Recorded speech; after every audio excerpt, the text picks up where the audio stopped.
crazy things happen. The very last couple of matches they get to play turn around, and we are in a champ select to see how these teams can fare. Yeah, I think it was actually in week 7 when NRG was able to 2-0 Envy. It was kind of like this one moment where you thought maybe NRG was going to be able to turn it around, but since then they've just ended up losing all their games. So they need to be able to kind of recapture whatever it was against Envy that was able to have success. GBM's got to wake up a little bit. That's one of the longest yawns I have seen from a human being. Wow. It's done now. All right, he's good. I actually wonder if anyone ever watches like Champ Select like on YouTube with like sped up speed or just like a normal yawn. Yeah. Okay. Oh man. In case you want to watch Champ Select in slow-mo, actually, once that happened to us in Challenger last split or last year, we accidentally played Champ Select at half speed because it's Champ Select's pre-recorded. For Challenger in that year, because it's played online, and so we had like a 12-minute long Champ Select. And I just imagine like watching GBM yawn for 70 seconds. Oh boy. Anyway, these bans are coming through. Alawi has been something that Quas has been able to draw as a ban since he's really the one that put in the time to master that champion.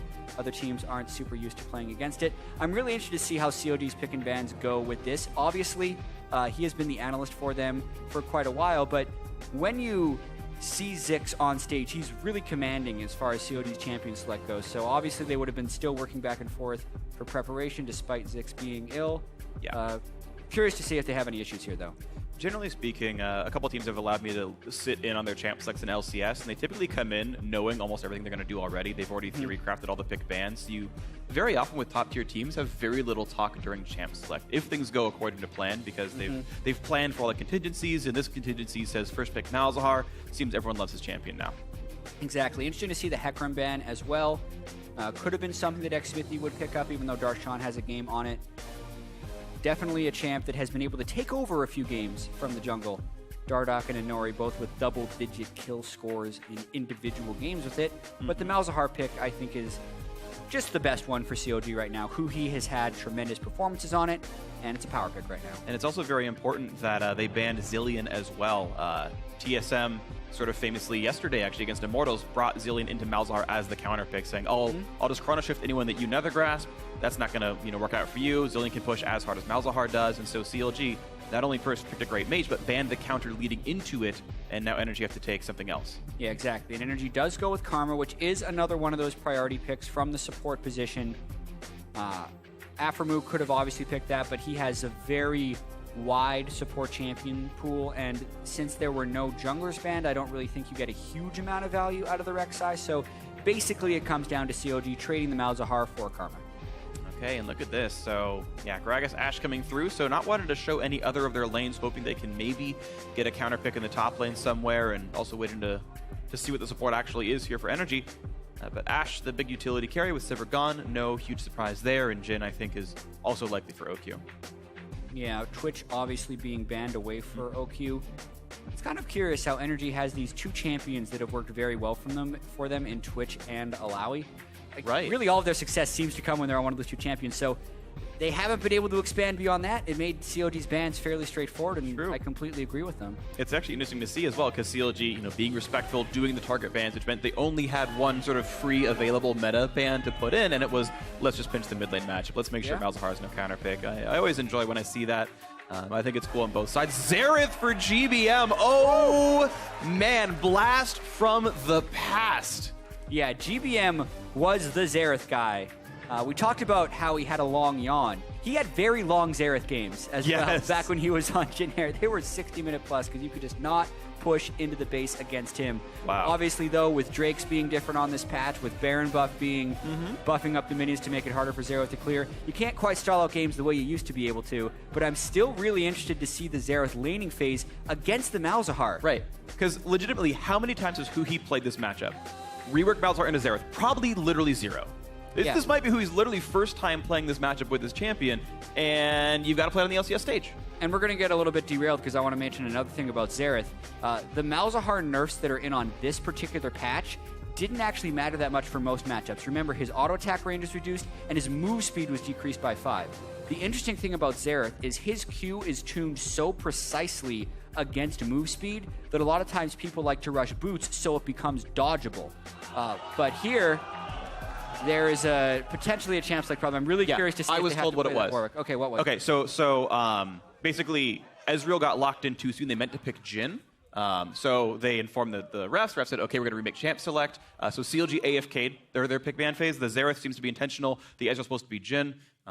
If those of you who watched Team Liquid Academy from a couple weeks ago, the thought being that Ezreal was actually locked, but that was the wrong champion, and they said, hey, this is not what we meant to do, my bad. Yeah. Shame on us, but that's meant to be Jhin, and then we go in from there. There's a clarification in champ select that differentiates misclicks from late decisions. Because if you lock in the wrong champion with plenty of time left on the timer and immediately inform the referees before the opponent team is locked in picks, you are allowed to then make the correct pick. What happened for Team Liquid Academy and Challenger is the timer went down to 0 and it erroneously locked in the wrong pick, which is then the fault of the team, not a misclick. It's an interesting distinction, but it makes sense to me because otherwise you could just like, oh yeah, we ran out of time, but we meant to do this. Give us more time, please. Whereas clearly here, NRG did have enough time to pick, and you could make the very clear argument that it was accidentally locked in. So we're going to just very quickly go back into champ select. They're going to simulate up to the point where the champion will be locked, and then CLG will then get another fresh amount of time to lock in essentially their fourth and fifth picks. Yeah. Because up until that point, it should be exactly mirrored. Okay, so that's going to be what's happening here. Malzahar, Karma Rek'Sai, Gragas Ashe, Xerath, Jhin should be the lineup here for this one, but we will still get that Xerath you were talking about. Malzahar getting attack range and movement speed nerfs, which does quite matter for a Xerath matchup. In the Xerath matchup, Xerath can actually be a massive lane bully because the Q goes through minions, it has no damage fall off, and it's a very quick activation. So if GBM actually does get ahead in that lane against Malzahar, he could potentially crush.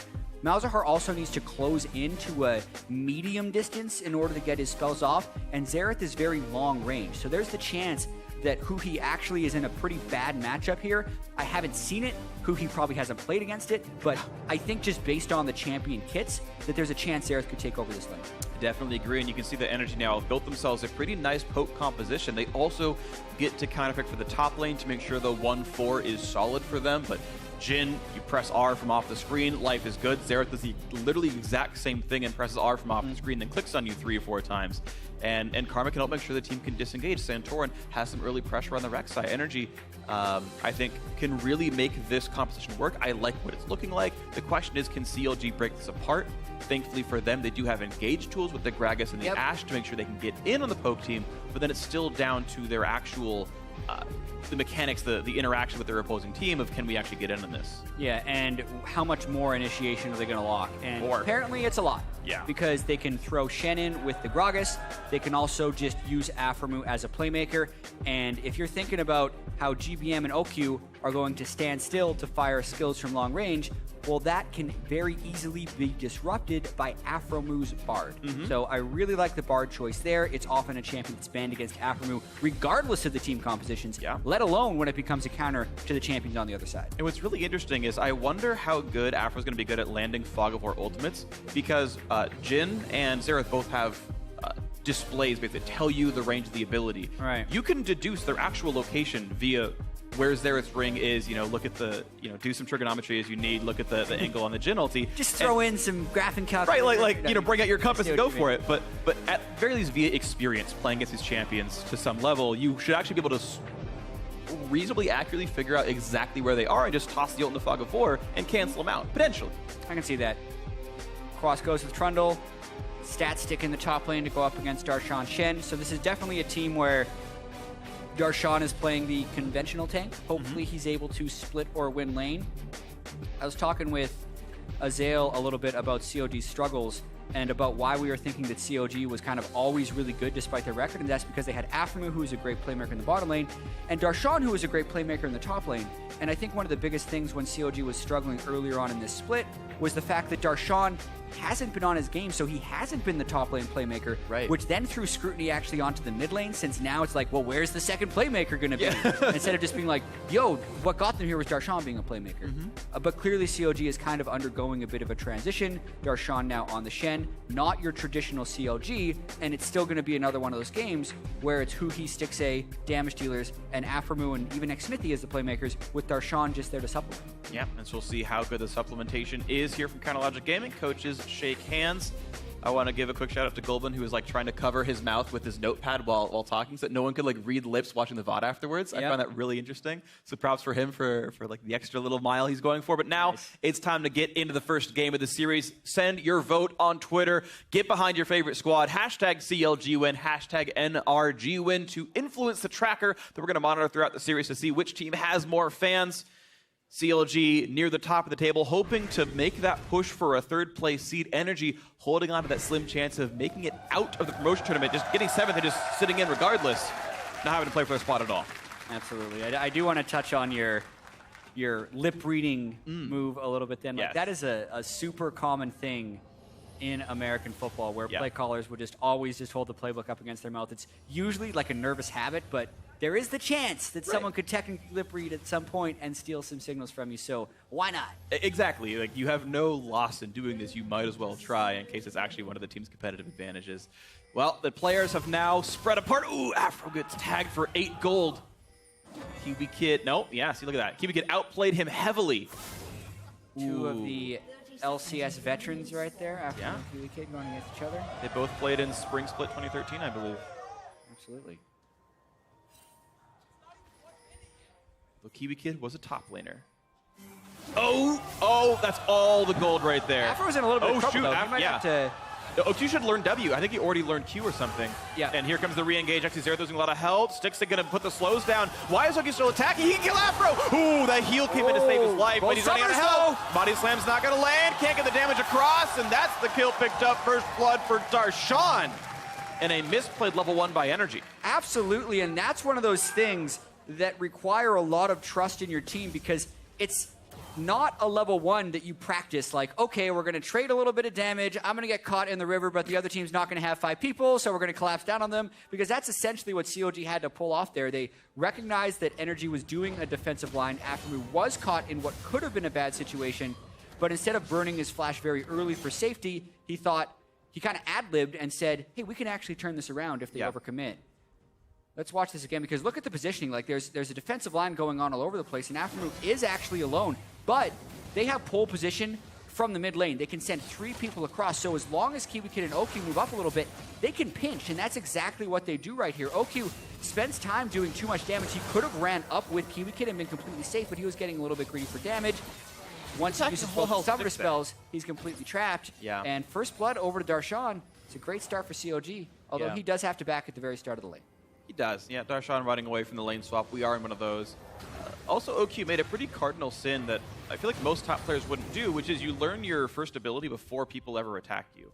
He had the dancing grenade. Oh, Quas is under the turret. They're going to dive him. Sun's going to land. Quas maybe shouldn't even be here. Flashes away. Does go down. No kill back on Afro. Santorin, I don't think can do enough here. So just a silly defense that NRG did not do properly, and now they're down 2 kills right away. This is actually really interesting, because in the last few weeks of LCS, NRG has been trying to basically punish teams for taking shortcuts and lane swaps by defending the turret more and more. CLG wasn't having any of it. They execute a very easy 3-man to 1 dive because Santorin wasn't quite in position, even though they were on low levels, and it's going to continue, actually. Wow, Quas tried to punish the fact that 6A pulled aggro and ends up losing the trade because CLG reacted perfectly.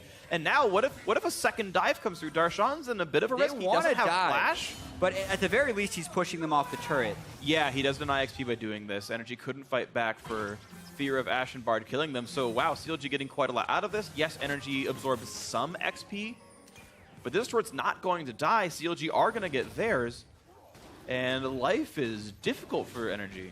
Yeah, there's... Gonna lose their red buff, too. There's a lot of things that did not go well for NRG right there, but I also do credit CLG for adapting to the situations. Like, while we were replaying the first blood, actually, Darshan had to burn his flash in top lane because he was trying to leech a little bit of experience. But at the end of the day, he backed away because he respected Santorin's potential of being there. Right. Whereas here, when Quas was on the turret, he was thinking, okay, it's like a level 1 Bard, like a level 2 Ashe, and maybe a level 1 or 2 Shen. He thought as Trundle he'd be able to withstand that dive. And also, it's always really hard to point out, which wave a team dives on, because you're trying to punish all of these patterns from teams. CLG dove on a very early wave right there, and Quas didn't expect it. Well, slow on to Huhi. Here comes the gank from 3 members. Huhi's learned all summoner spells. He's running out of HP, but here comes the counter gank. Kill still comes through. Nice job by GBM and the rest of his teammates to get one back. Finally something on the board for NRG. Yeah, and all summoners burned in that gank as well. Huhi burned both, and Smithy even burned the flash. That's a really punishing gank to go down that way, and GBM was able to maintain all of his summoner spells in that engagement. So that is the type of thing that NRG need to go their way, since the previous kills had been very in the favor of CLG. I think there's a good chance Kiwi Kid resumes and comes back to the gank as well. Huhi missing all his summoners, but GBM and Kiwi Kid have all of theirs, and they're slow into the setup. Huhi was just trying to make sure the wave was shoved in, stuck around to auto attack at last minion to secure last hit, and that pushed him just a little bit too far in. Also noting how the ward coverage was actually in the favor of NRG there, since CLG had back after their bottom lane dive, so it was a window of time where the map was dark, and it was just the right time for NRG to gank. Great roam by Kiwi Kid, actually. Absolutely, yeah, on the back half of sort of recalling their bot lane back down to the bot lane, and yeah, they lined up quite well on this one.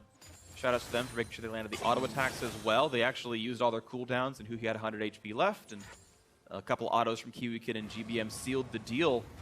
1,500 though, the gold deficit. Not great for NRG, but maybe they can turn something around later on in this game. Push pressure still coming in, and right now Huhi, despite actually being ganked, is doing well on this lane. Yeah, but really pay attention to the fact that he finished an item instead of an early upgrade of boots. He got caught by the last 2 Qs from GBM and actually has to back right away. Expect him to buy boots and then come back to lane, because if you don't have boots, as I was talking about, the Q, if aimed properly, can actually be undodgeable from Xerath at early ranks. So Huhi now has boots, and now at least he has a chance to dodge the Xerath Q. Yeah, I remember actually when we were coding Cassiopeia bot, actually, her Q was undodgeable because just the delay on that ability versus the AoE, and Xerath in a similar situation, if you do it right. The fun joy of being humans is you still have to aim. Yeah, you have to aim and you have to account for reflexes, that if he jukes within a quarter second, you didn't react to seeing that because it's just not possible for you. And sometimes you can mind game your opponents, but either way, yes. Life is hard for Huhi. He's got to try to find ways to dodge this. It's not going to be easy. GBM, a veteran on this Xerath.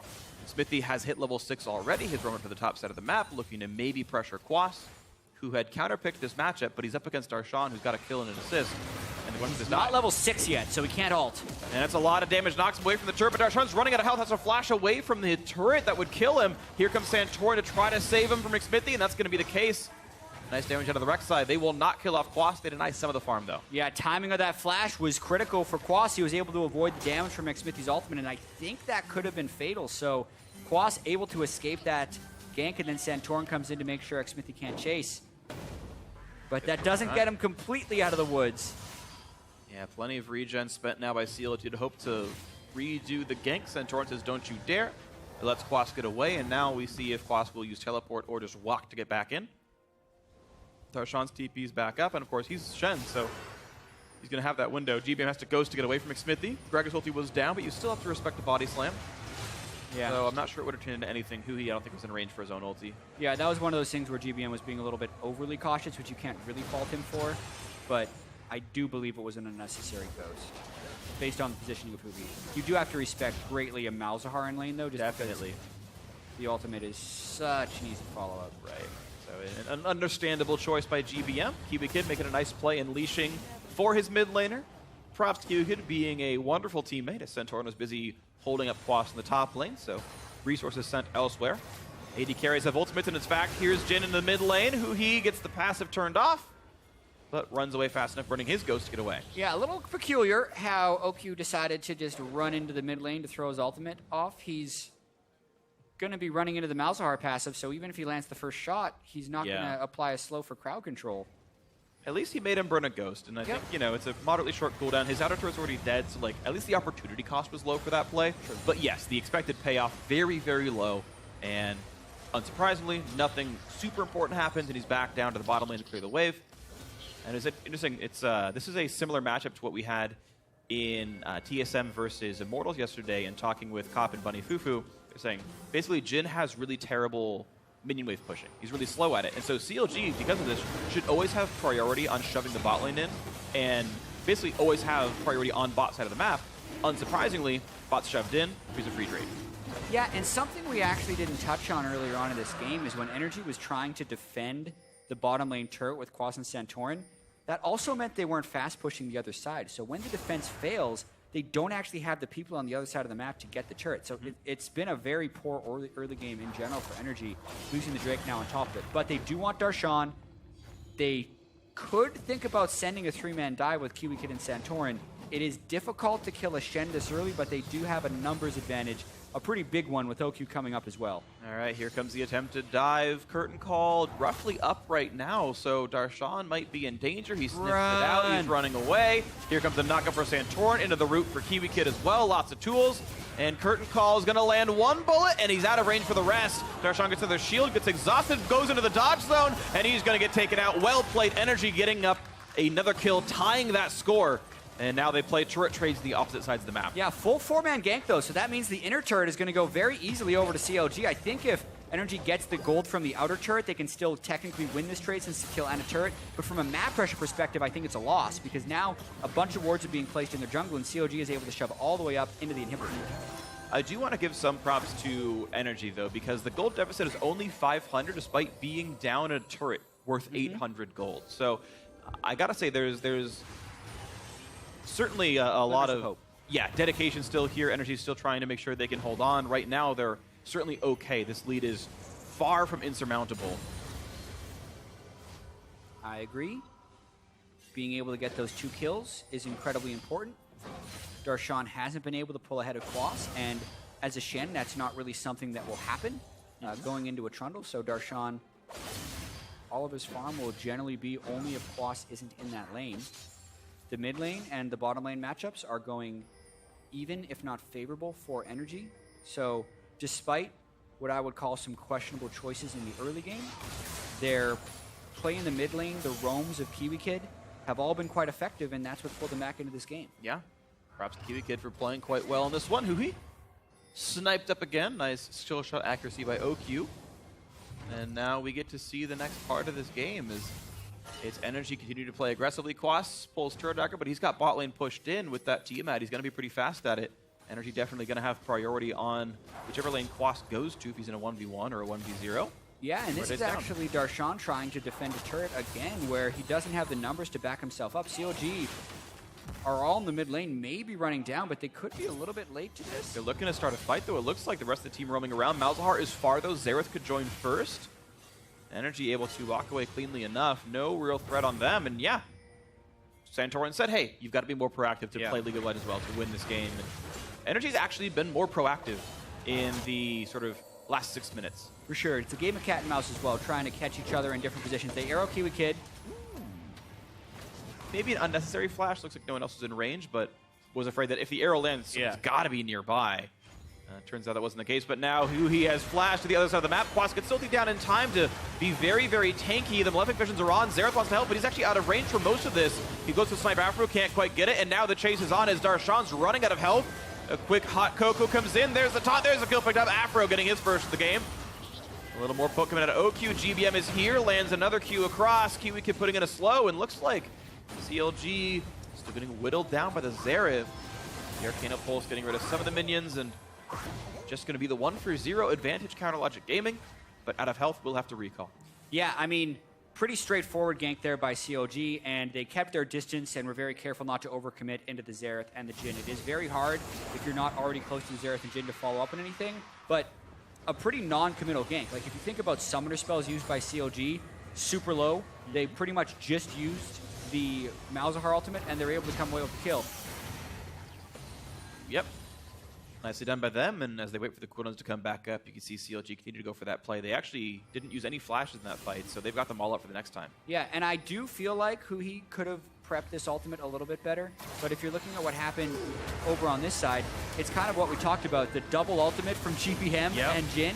Aphromoo ulted one of them, just journeyed away, and that is one of the things that delayed NRG from supporting the rest of his dive. So thank you, the observers, for pointing that out to us, since there was a collapse from both teams heading down there, and looks like Aphromoo outplayed it.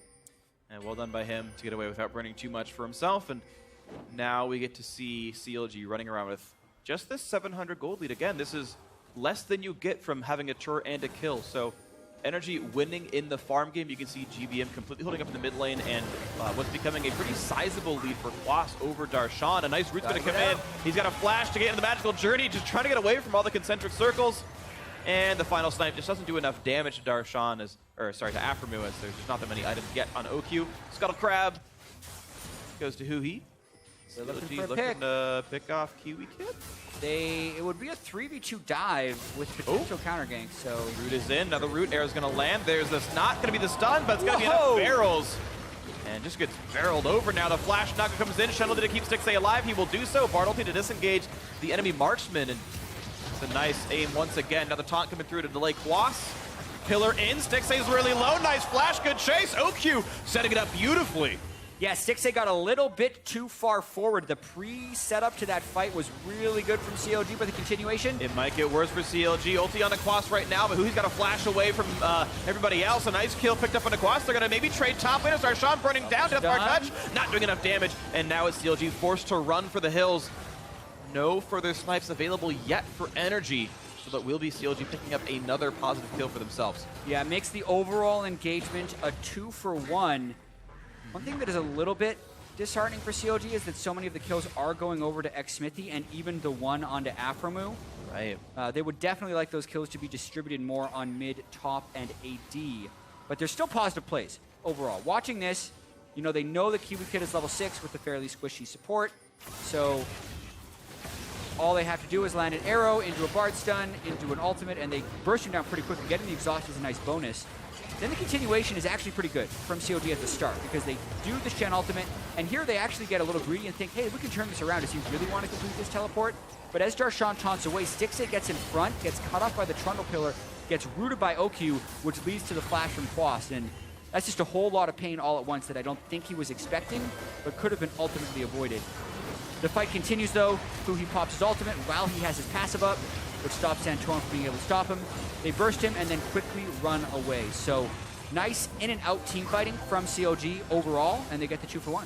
Yeah, well played by them. And you can see 1,600 their gold lead. They're pressuring the top side of the map right now. And in fact, Darshan is a lone split push in the bot lane, so now CLG playing much better with the minion waves. And they have threat here, but NRG, of course, they have resources. Darshan has teleport. Here comes the Jhin ulti, but the magical journey is there. Afro is gonna not get rooted in time. Takes the slow path over, but here comes the assassination. Good pickup. Everyone is there, and look at the barrage. Stixxay having a flash away from this one. Poked out, but he's gonna live. But look at the collapse, the range that NRG has. Seriously, and with no turret behind CLG, the magical journey will only take you so far. Props to NRG for that engage, but they will give up a Drake for it. So at the end of it, not that negative of a trade, despite how good the fight looked for NRG. Yeah, the top turret already gone anyway, so you're right, not a lot they can capitalize on with those kills. 1,000, the difference, but 2 Drakes definitely matter. CLG having the combat stats and the turret taking stats as well. Next one up going to be Ocean, so if they play these long poke games, that'll be actually not too bad of a thing for them. We'll see as that pushes forward, but certainly a tense game and closer than I think many were going to expect coming into the series. Especially with how it started. First blood going over to Darshan. 2-0 at 3 dying minutes. under his turret right away, giving a 1-for-0 turret trade. Like, those are things that you're thinking. CLG being only 2 losses in the second half of the season, and NRG only 4 wins on the entire split. You'd think that that kind of start would just lead to 25-minute CLG victory, but definitely hasn't been the case. I think GBM's Xerath is showing up.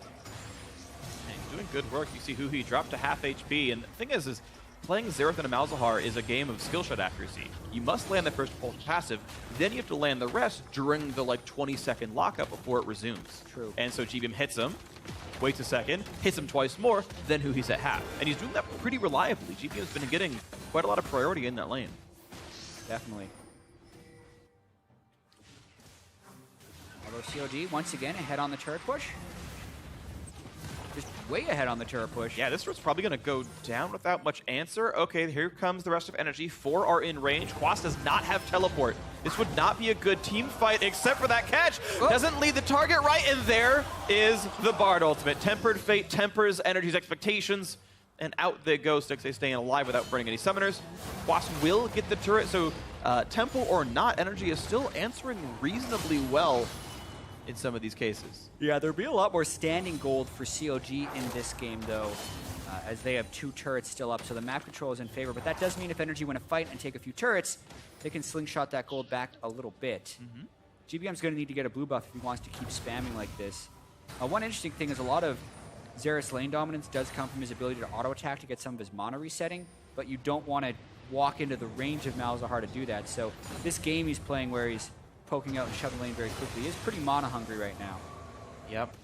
Asmorel and Amicon, which is only going to give him that extra mana restore when he gets a killer assist right now, and Luden's Echo might be next up, which isn't going to help that case either.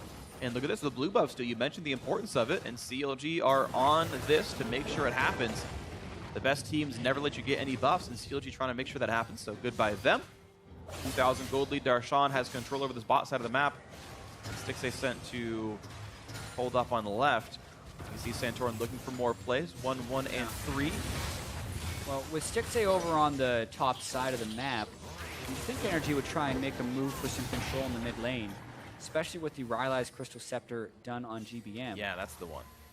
Could be a point of contention. Sets up his ultimate. If he lands one piece, it's much, much harder to dodge the rest. So Luden's would have been a better burst item, but Rylai's is much better for consistency. If you land it slow, you're going to get more. And they want to be able to chase down, too. So it's like a Xerath ultimate into a Jhin shot, into another shot from Xerath, and they can kind of chain them together. I think that's the idea of this Xerath Jhin poke. Definitely. Fiesta. And it could look very good. One's going to turn into the other. Even Trundle, actually. I think back to the old poke comp days when Nidalee mid was super popular and whatnot. Yep. Trundle was the really common jungle or top lane pickup to set up the pillar to make the skill shot accuracy easier. Pillar has a very long range. It's a guaranteed slow. It even blocks your pathing. And that's been the combo for, I think, literally 5 years in League of Legends. And here's Trundle once again in a nice poke team, and unfortunate for CLG, well, they gave Trundle a good matchup with their trend pickup. And now, here comes the damage towards the Smithy. 1 miss, 2 hits. Gotta land the first one. Oh, he slowed. Here we go. Yeah, Afro gets chunked down to half, but sadly, OQ had no more bullets left. If he had maybe held on to them, the setup could have been different. And that's not going to be the case here. CLG withstand 2 full channel ultimates and still feel okay to fight. Yeah, they at least feel okay to stay in the mid lane. Be tricky to engage onto them with no great sustain on the team. Well, Ocean Drake in a minute and a half can help them.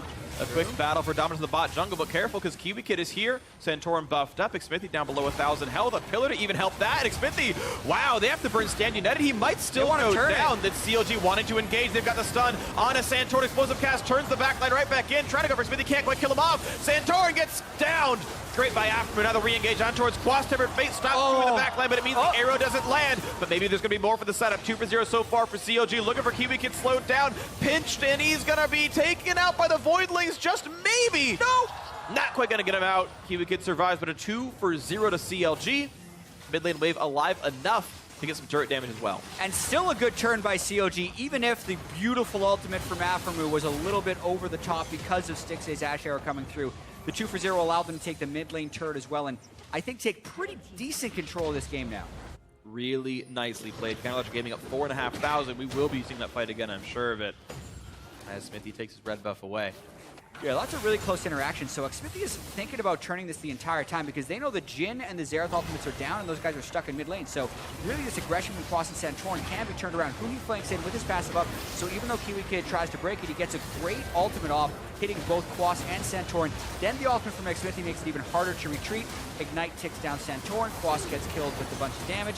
Then Temper Fate, but that means the Ash Arrow goes right through them. If he could have saved that until after the flashes, he probably could have gone up and hit either Kiwi Kid or GBM with that, but that's asking a whole lot. The Bard ultimate hitting is still pretty awesome for them. It doesn't lead to any kills, but it does burn 2 flashes. Exactly. The setup was there. Shen or Bard could have gotten the kill afterwards. So NRG had to run away. The Ocean Drake is now alive. The NRG ultis are back up for the most part, but so are 3 of Counterlogic Gaming. So no Shen ulti, no Bard ulti, but NRG have 5. So that's a potential cooldown advantage. 700 teleports up on both sides, so that's not a problem. They can both join the fight.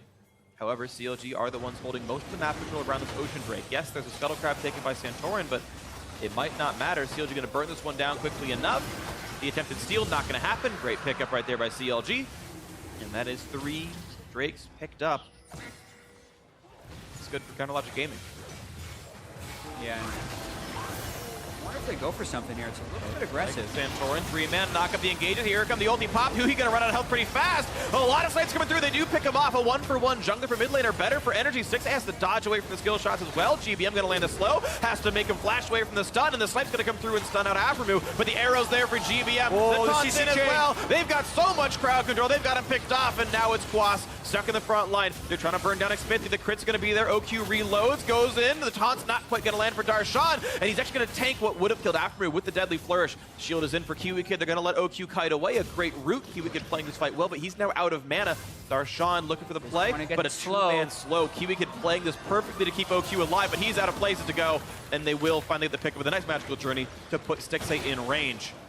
Blue going to go over to CLG, and another team fight win for the blue team. Yes, such interesting fights where NRG is trying to win the fight with poke, but they're not necessarily able to stop CLG from getting the engages that they want, which is the Achilles heel of poke compositions if you can't keep the other team at a distance. And the beginning of this actually looks great for NRG. CLG decides to go a little bit aggressive. The pillar stops a little bit of Afternoon. Santorin goes in because, you know, everyone's here. A little bit of a hard engage for poke comp, but that's because they can get a kill on Huhi early, and they actually stop the Shen from arriving via ultimate. But then Darshan teleports, and here's what NRG need to be able to run away. The Temper Fate stops GBM, they chain it with 2 stuns, then a taunt, so GBM is just completely dead. And because all the ultimates from NRG are used in the initiation, they can't really stick around in this fight. Like, they should have been just a full-on run away. OQ decided to stick around a little bit. Darshan gets close to him. Aframu knows all of the limits on Bard, so he can then get a nice magical journey to go in, and now we're actually going to see a fight of Baron. All right, here comes the Baron race. Santorin does not have flash. They have to use his tunnel to get in there. Gets stunned up. Huhi ults, and they can burn it down. They're trying to, and yes, that is a counter logic gaming Baron pickup. Nice by them. Pillar going to try to block them off, but it's not going to mean much. Quas now in the front line. Root's going to find Xmithy. Here come the snipes, but careful. There's an Ash Arrow and a potential kill in a GBM. Gets a shield, but he's getting a lot of damage back. Quas running out of health. The Voidling's in the chase. Beautiful. And a great Tempered Fate's going to be 2 more kills for CLG. Maybe they can get a third. They'll look with the magical drainer to find one more. Santorin over the wall. OQ gets out with the Yomu's Ghost Blade. Darshan wants this taunt. He makes the flash happen into the body slam, into the kill, into the pickup for Stixxay. Nicely done. 13-5. 8,000 gold up with a Baron buff. CLG is just looking like they have so much control and discipline, and you can tell their communication is so clean. What could have been a risky Baron becomes a safe Baron because the Malzahar and the Gragas use all their skills to make the steal an impossibility. They get the Baron, and then they're very disciplined about the way they go for the fights. NRG has no way of dealing with Aframu's perfect play on Bard right now. The Temper Fates are coming at just the right time, and maybe they end the game. I think they're going to get at least a Nexus turret. I don't know if they can get more because the respawns are in just a few seconds. They're going to stay for the second turret here, but CLG don't have a ton of health right now. They're all at half, and they've got to give some respect. Here comes the Xerath ulti. Looks for Stixxay, can't quite get it. They've engaged in a GBM with another Nethergrass. They've taken him out, plus a turret as well. It's now OQ back up. They're looking for the kill in Darshan. Crits him down to 5 HP, but can't pick it up.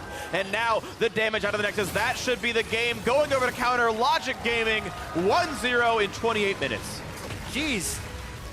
Funny how during the cast we joked that, you know, with a start like CLG had, you were kind of expecting like a 25-minute win. But NRG's really fought back in this one to apparently make it a 27-minute win. Like, CLG did turn the corner at around 20 minutes right there and never looked back as far as that game goes, because NRG did fight back in the early game, only to